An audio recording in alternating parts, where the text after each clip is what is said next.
ఒకటైతే ఖచ్చితంగా చెప్తానండి, నేను ఏ రాజకీయ పార్టీ కాదు. గత ప్రభుత్వంలో నా మీద చేసిన అరాచకాలు, అన్యాయాలు ఏదైతే ఉన్నాయో అది నెల్లూరులో ఉన్న ప్రతి ఒక్కరికి తెలుసు. చంద్రబాబు నాయుడు గారికి, లోకేష్ బాబుకి తెలుసో తెలియదో కానీ అన్ని రాజకీయ పార్టీలు ఉన్న నాయకులకు తెలుసు.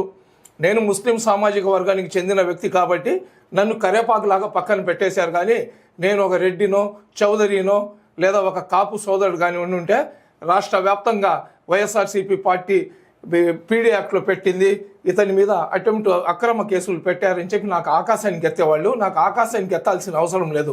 నా రాష్ట్రం సస్యశ్యామలంగా ఉండాలా, నా రాష్ట్రంలో ఉన్న ప్రజలు సంతోషంగా ఉండాలా, ఇక్కడున్న బిడ్డలు ఏదైతే నిరుద్యోగులు ఉన్నారో వాళ్ళకందరికీ కూడా ఉపాధి కావాలా.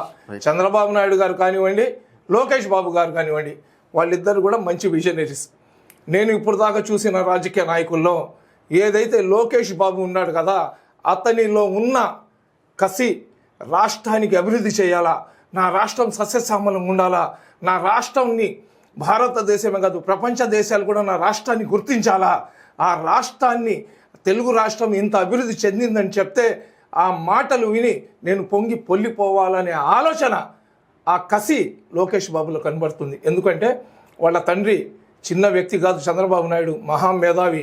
అతనికి కానీ ఫ్రీగా కానీ వదిలితే ఒక రాష్ట్రాన్ని కాదు దేశాన్ని కూడా సస్యశ్యామలం చేసే శక్తి, సామర్థ్యాలు, నాలెడ్జ్ ఉన్న వ్యక్తి. రాజకీయాల్లో ఎవరైనా రావచ్చు, రాజకీయం అనేది గడియారంలో ముళ్ళు లాంటిది. కనీసం వేలుముద్ర వేసి సంతకం పెట్టడం కూడా చేతకాని వాళ్ళు కూడా ఎమ్మెల్యేలు, మంత్రులు అయిపోవచ్చు. కానీ ఇటువంటి విజనరీస్ రాష్ట్రానికి పరిపాలించేటప్పుడు ప్రజల సహకారం కానీ అందిస్తే ఈ రాష్ట్రం సస్యశ్యామలం అవుద్ది.